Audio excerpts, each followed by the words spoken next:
The following podcast contains spoilers and words like piss, shit, and fuck. We watch a thing. We watch a thing. Hello, everybody, and welcome to We Watched a Thing. It's my birthday, Noosk. I'm old and shit. Where was this energy in your previous 34 years? I was saving it for now. I'm sprightly. Lucky listeners. And it's also today Mother's Day, so thank you, Noosk. You're welcome.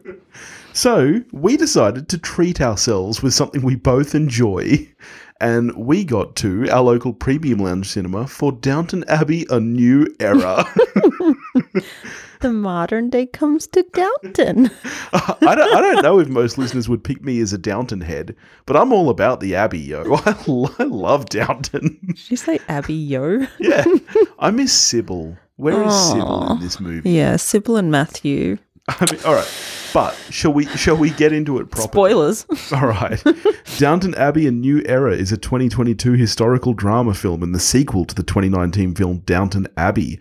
Both films were written by Julian Fellowes, the creator of the series, and it stars, of course, Hugh Bonneville, Elizabeth McGovern, Maggie Smith, Michelle Dockery, Laura Carmichael, Jim Carter, and Phyllis Logan.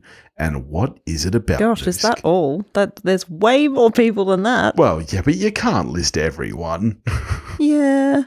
I also feel like Dame Maggie Smith, please, should have been first cab off the rank there.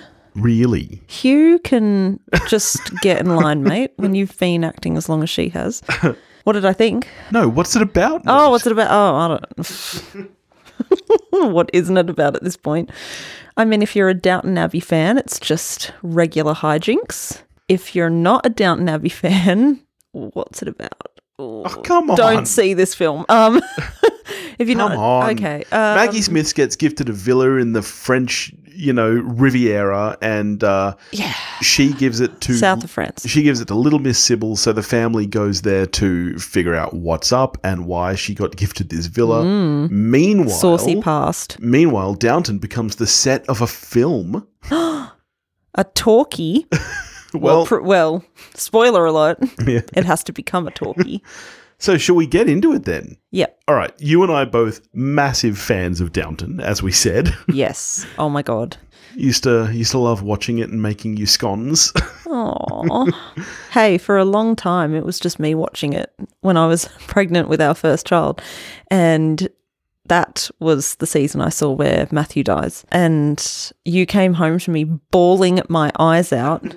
Because I was like, her baby daddy died. And you were like, why do you keep watching these shows where the baby daddy dies? I had really bad luck with watching shows around that time.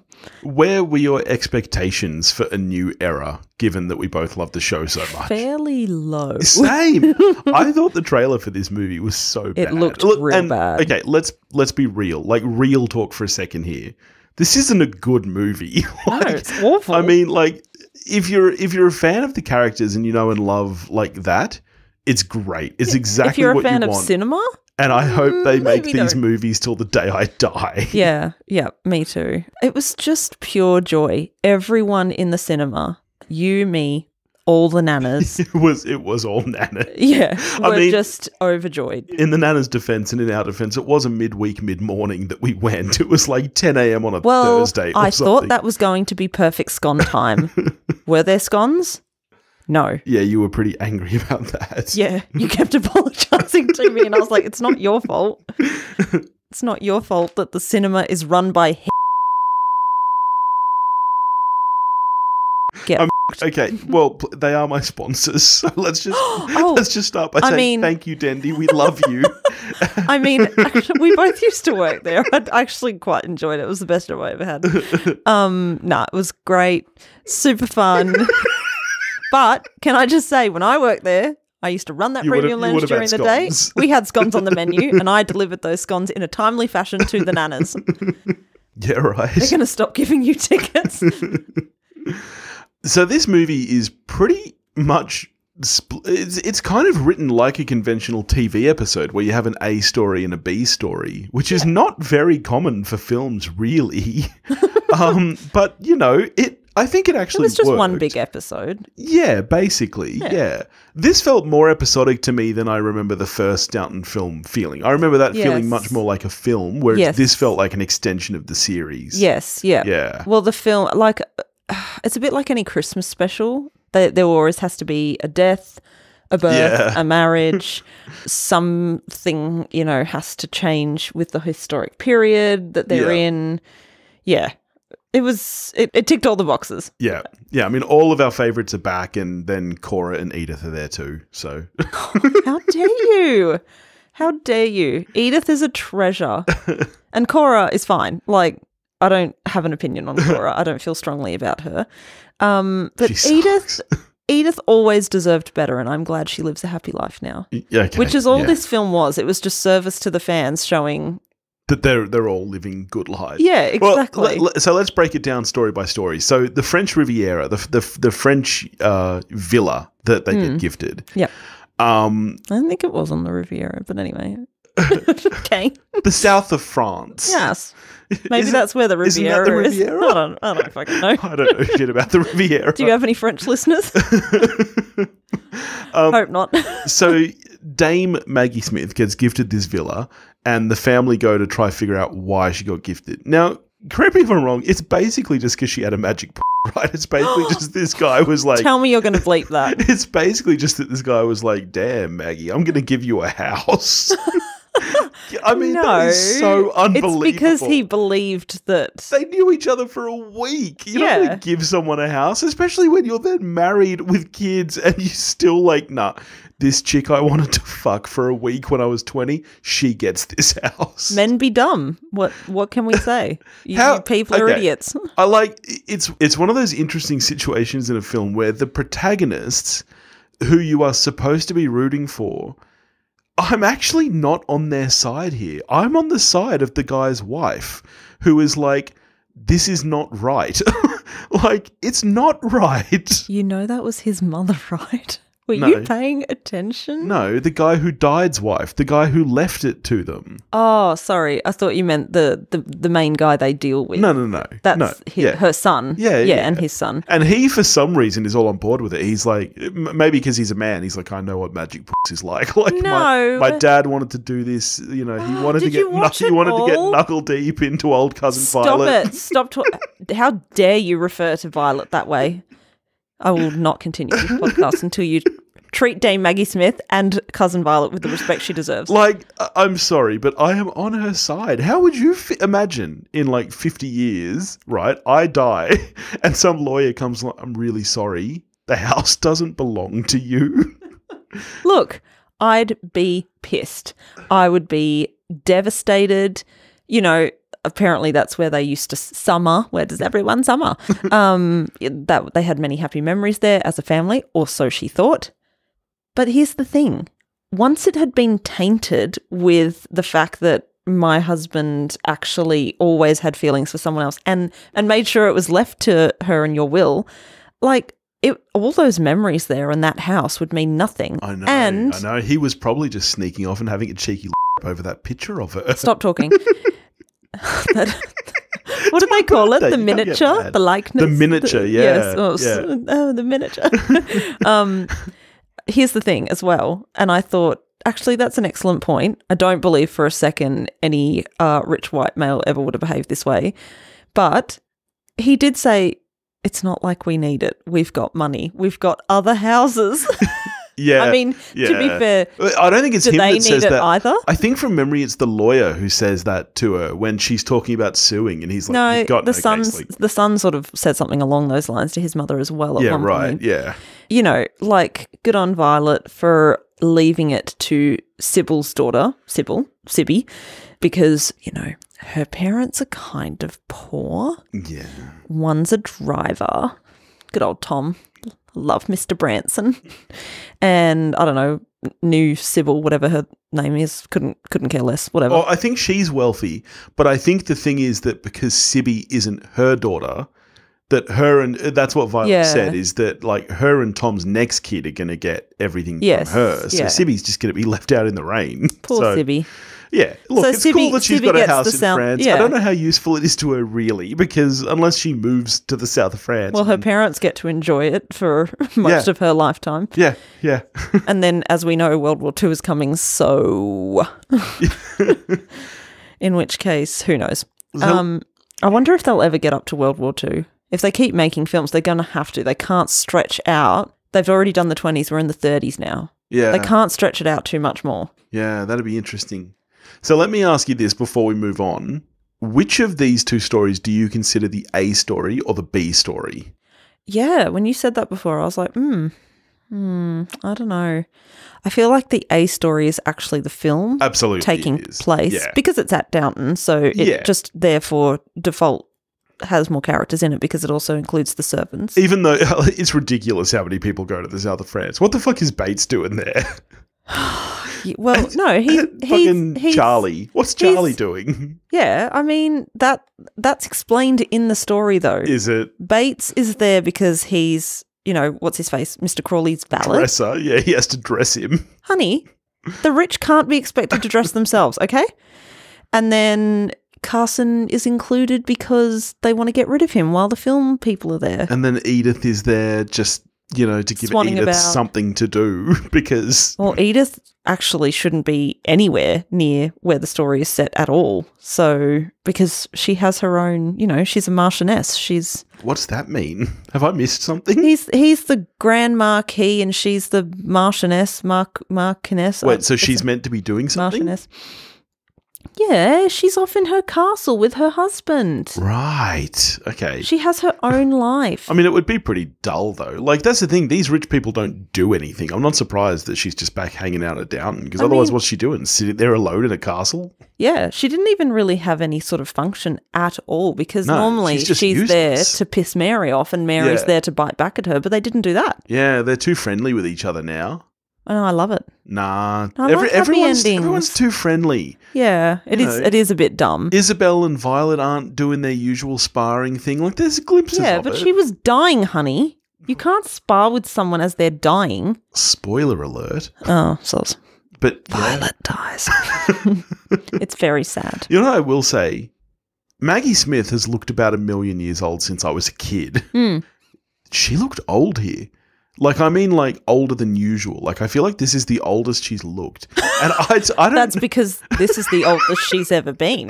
Do you know how time works? I realise that as I'm saying it. But I also wonder if they... This is going to sound stupid because she is like 1,000. I wonder if they aged her up because her character is dying. If they made her look more sickly. Or if she actually is just looking real old. Do you reckon it was her choice? Do you reckon she was like... I'm getting real tired of this. I'm done with this shit. Soap opera bullshit. Look, just, you know I can actually act, guys. Yeah, tell everyone I have a magic and then kill me off. Stop it. No, stop saying that. Please tell me you'll bleep it. Bleeps are funny. I probably will bleep it. Okay, well, so let's get into the meat of it then, with everybody's favourite, my favourite at least. In fact, I don't know if we've ever spoken about this. Mary's your favourite, right? Like, Mary is the MVP of the show after Sybil dies. Interesting. Okay. Sybil and Matthew were by far the best people on the show. Yeah. Sybil is of my the rich people. Yeah. Yes, Mary is a queen, and I love her dearly. They all have foibles. It's a well-rounded show in that despite the limited amount of time each character gets in any one given episode or movie, and like it's limited to a few lines per person. Yeah, actually we'll get to that. Yeah. Which, of course, relies on the fact that you know who the characters are.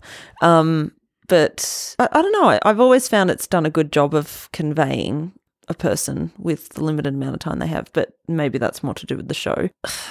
I used to really love Yeah. Branson. But like he's just like nothing these days. Yeah. I must say that was my one huge disappointment with this film. I loved just being there again at Downton, just seeing the grounds, like seeing everyone kicking around. But most people in this film have close to zero personality or screen time. Like you said, Branson, nothing. May as well not be there other Yeah. than to be Sibby's dad. Like, Yep. even, it's funny, you know, like the whole, like, South of France thing, that should be his plot. He's Yes. Sybil's dad, and yet it's not about him No. at all.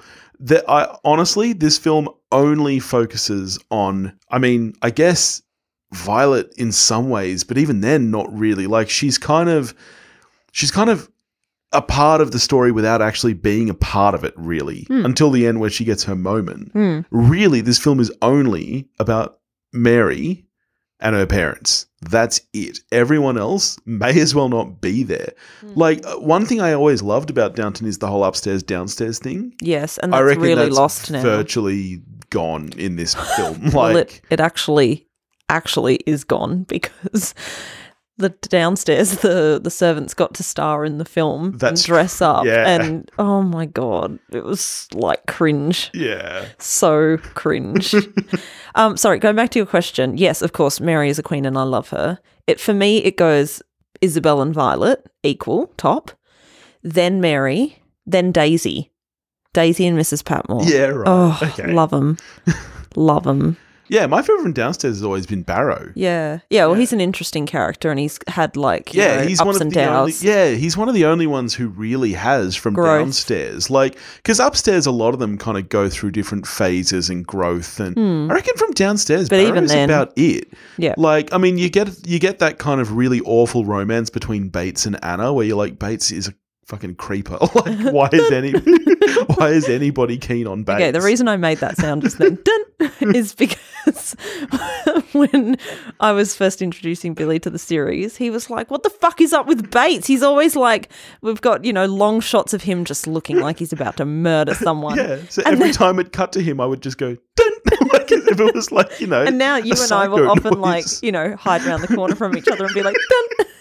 Bates.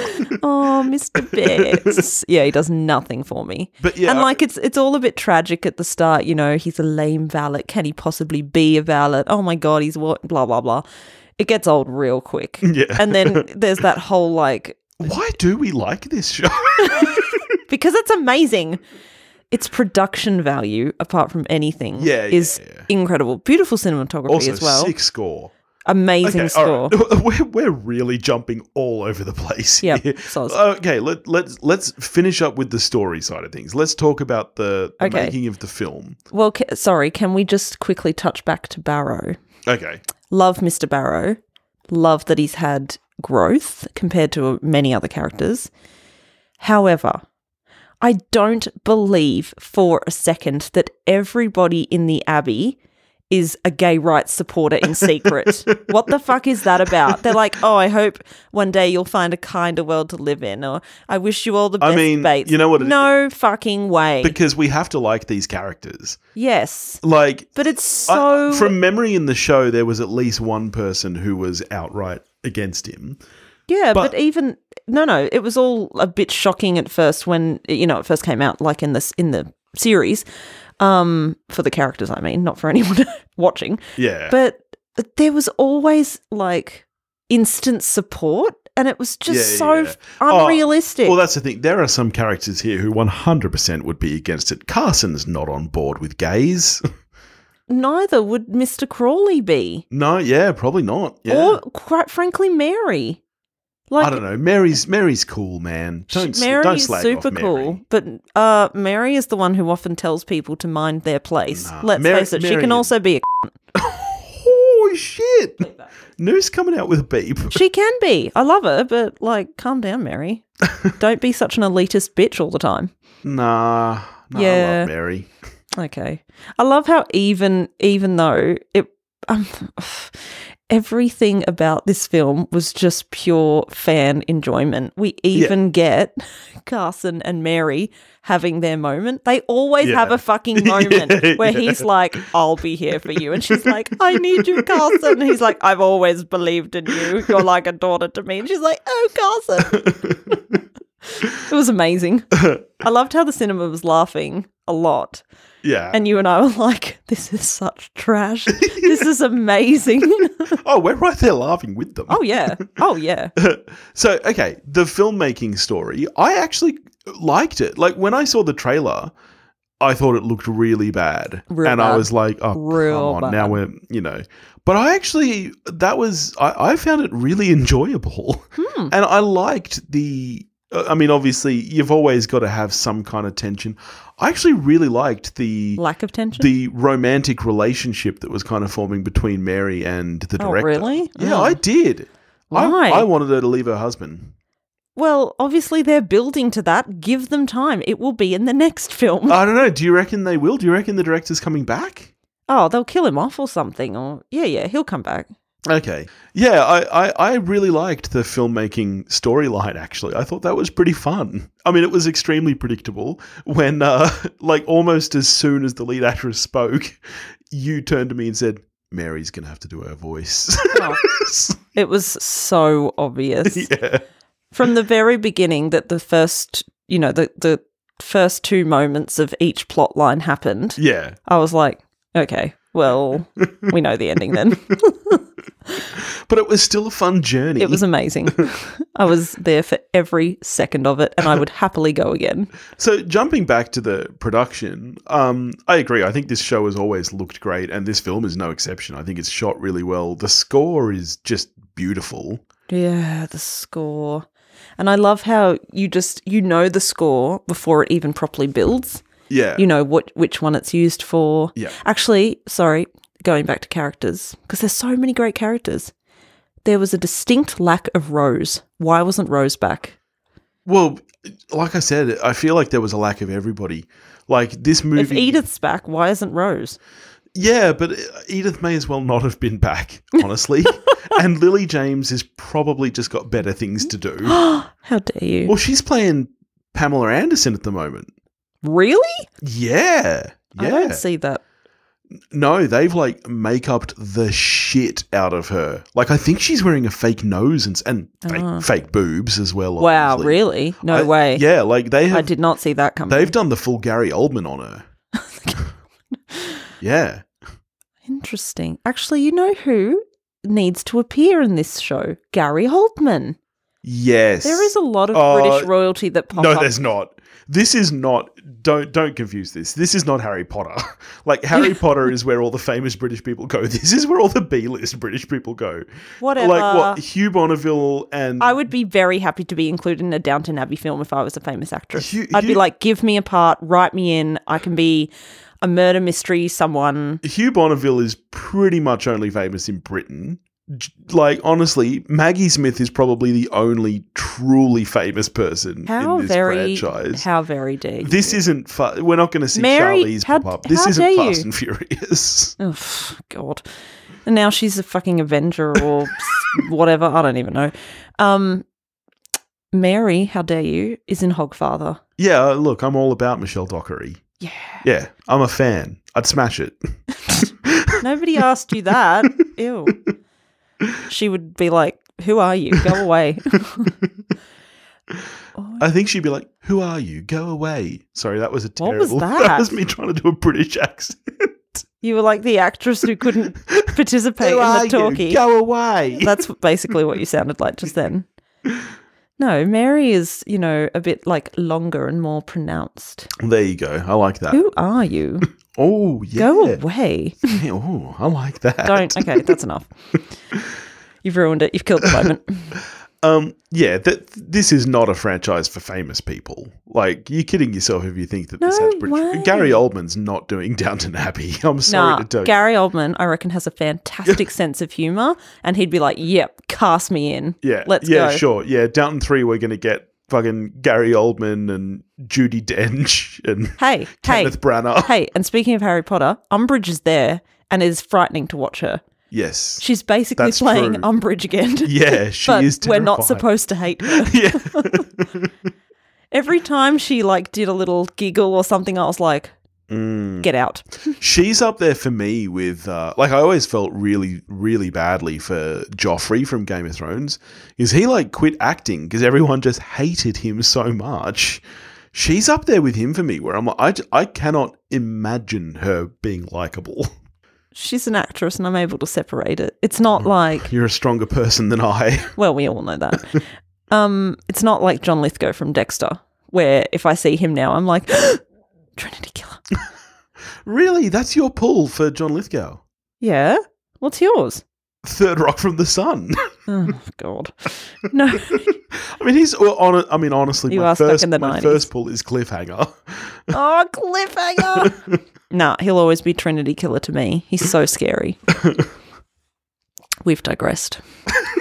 Were we ever on track? I don't think so. This is a hot mess, this episode. So you brought up before the kind of changing histories in Downton and how we're kind of getting towards the World War II end of things. Well, we started in 1912, let's not forget, with the sinking of the Titanic. And Yeah. now we're in the 30s, and the cast hasn't aged. I was just going to ask you that. What's that about? Do you know how old Mary is supposed to be?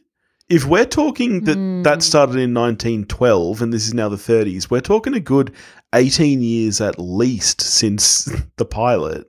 Is that 18 years? 1912 to 1930 is 18 years. Yeah, that'd be cray. Yeah. I mean, I guess she's supposed to be a young, like a very young woman / teen, like just out of teens, on the cusp of, you know, being out in society. If you would watch Pride and Prejudice, you would know what this is about.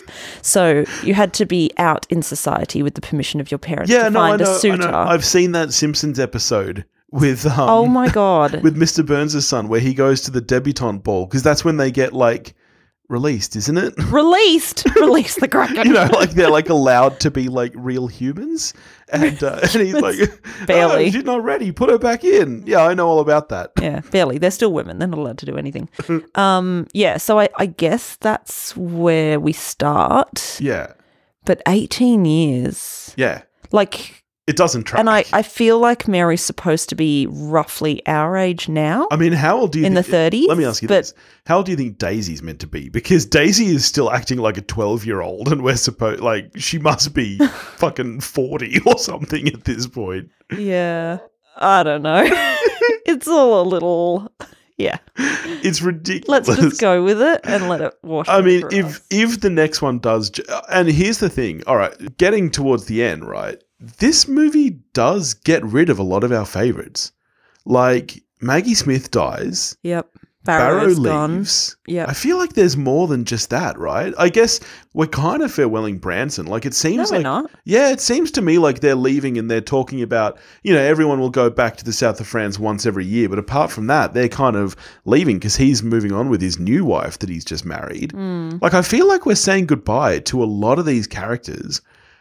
What happens in Downton 3? Like, do you think we are going to jump time, like, right up toward, like, 10 years again?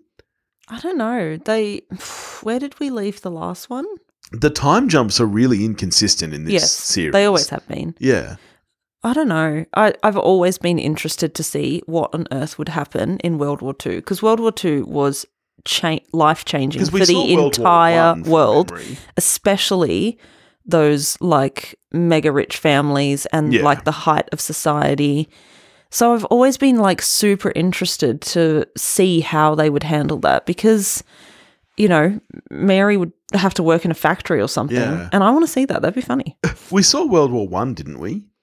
Yeah. Do you reckon that this series... Or did we, or was that just... No, I'm pretty sure we saw it. And then there was the Spanish flu. Yeah. Do you reckon that this series has legs right up until the point where the family loses the Abbey? I mean, will they lose the Abbey? Well, they must. No, like, families like that don't still own Abbeys today. Who do you think owns it now? I don't know. Some rich bitch Karen in, you know, bloody Norfolkshire, Sussex something. I don't know. Oh, I'm doing a real disservice to the UK right now. Britain. Yeah. They're still owned by people. Yeah. They're still private houses. Yeah, right. Yeah. And they often get handed down through generations, or I guess really rich people buy them. So what you're saying is that this series could still be going in 100 years. Oh my God. Like, we could literally have Downton Abbey 2020, where it's Sibby's kids run wild. yeah. Sibby's grandkids run wild? I don't know. Yeah. I've always been very keen for it to finally get up to the war, but we'll see. There's plenty of 30s for it to still give itself some fun with before shit gets real. Yeah. We should start it from the beginning. Yeah, we should. Because I miss Sconde. So, all in all, how are you scoring Downton Abbey: A New Era?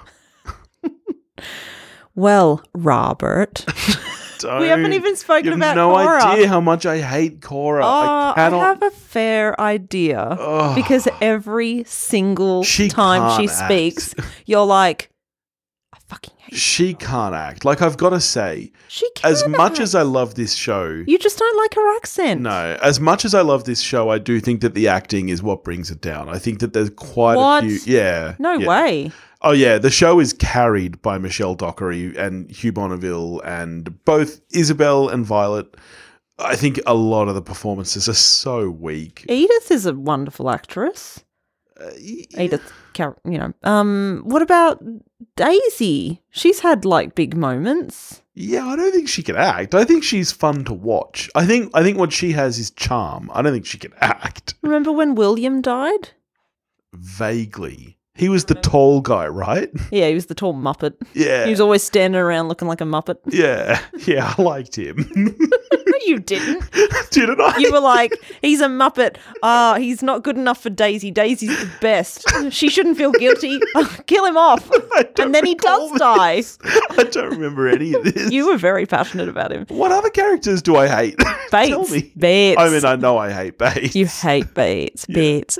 And I don't like Anna either. You don't like Anna? No, I don't. Why? She is a bit of a nothing character. Yeah, she's absolutely nothing. And even worse in this film. Like, she may as well not be there. Do you love Mrs. Hughes? I like Hughes. I like Hughes and I like Carson. Like, I like them. Oh, you basically are Carson. Fuck off. No, you are. You're an old man set in your ways. No way, I'm zesty. Zesty? Yeah. No, you're not. I could be described as zesty. You're not Barrow. Or are you? I don't know. You're absolutely Carson. If I was going to pick anyone that you were, Carson. I wouldn't be Matthew or... Oh, well, Matthew's dead, so I don't want you to be Matthew. Sorry, you were Matthew back in the day, I guess. I'm Sybil, for sure. Okay, somebody thinks highly of themselves, Edith. How dare you? How dare you? I am 100% a Sybil. Did I? Or maybe a Violet. Did I ask you how you're scoring this? Oh, was that like 15 minutes ago? I don't know. There's so much to talk about with this film. It's total trash, but it's amazing. I don't know how to score it. As a Downton Abbey fan, 7 out of 10. As a film, 5. I was gonna say as a Downton Abbey fan, 6 out of 10. As just a general film goer, I mean, yeah, there's no reason to see this. I mean, nothing counted after Matthew and Sybil were gone anyway. This is purely just because you want to have some scones in a cinema and watch rich people be rich. Yeah, like if you aren't a fan of this series, there's zero reason to go and see this. Yeah. This is like the MCU of British elitists, and you would find it really hard to watch because everyone gets like whole snippets of the entire film. Well, even I must say even it's done. I must say bits. I must say even my money don't jiggle. It folds. That was the greatest thing you've ever sent me, ever. Of all the memes and all the TikToks and all the videos you've sent me, Billy sends me memes or TikToks every night of funny things. That's like his nightly wrap-up. He sends me things and then insists that I watch them in front of him. With no pressure. But that was the greatest thing you've ever sent me at the premiere of this film. The Downton Abbey cast lip syncing "My Money Don't Jiggle Jiggle." Holy shit! I've rewatched that about 4 million times. Sorry. What I was saying was, I must say, even as a fan of this series, if you haven't rewatched it recently, you'll be confused a little bit. Yeah, several times you were like, "Who's that?" As you often are, so subtle in a cinema. All right. Well, this was so much fun. I'm so glad that we got to this as, my birthday treat, your Mother's Day special. It was good. Can we go again? Yeah, let's do it. Really want to see it again. Next week, I will be joined by Jason from Binge Movies checking out the new Firestarter remake, which I know you're a fan of Firestarter too. I love Firestarter. I got you to read the book many, many years ago. Have you seen the first film with Drew Barrymore? Yes. Okay. Jeez. You could have me on to talk about it, but no. Nah, Jason's a good bloke. Because you know what? Fun little time. I'm also going to be on his show because we did a binge of 5 Stephen King adaptations. So that's why I thought this. Doing that. That's why I thought this was a nice little tie-in. So I don't know when that's dropping, but I think it might be in the next couple of weeks. So go check it out for sure. Are you talking to me specifically? Well, I'm talking to the listeners. Oh, okay. Not everything is about you, Noosk. It's mostly about me. I think this is going to be dropping in the next couple of weeks too. I was really lucky to do a guest spot over on Scaredy Boys, one of my favorite podcasts from the ever wonderful Sanspants Radio Network, talking about the Amityville Horror, which they asked me to pick one of my favorite horror movies, and you for picked some stupid reason, that's what I threw out there. But I think that's coming out next week or the week after as well. So go check that out for sure, because that's just, even check out the episodes I'm not on, because, it's a good show.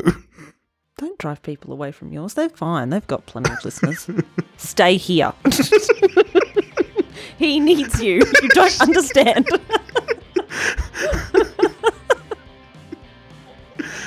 Maybe I should add a special Patreon tier where at a certain level I will send you nightly TikToks and then FaceTime you so that I can sit there and watch you watch the TikToks. Don't do it. It's creepy. He's basically Bex.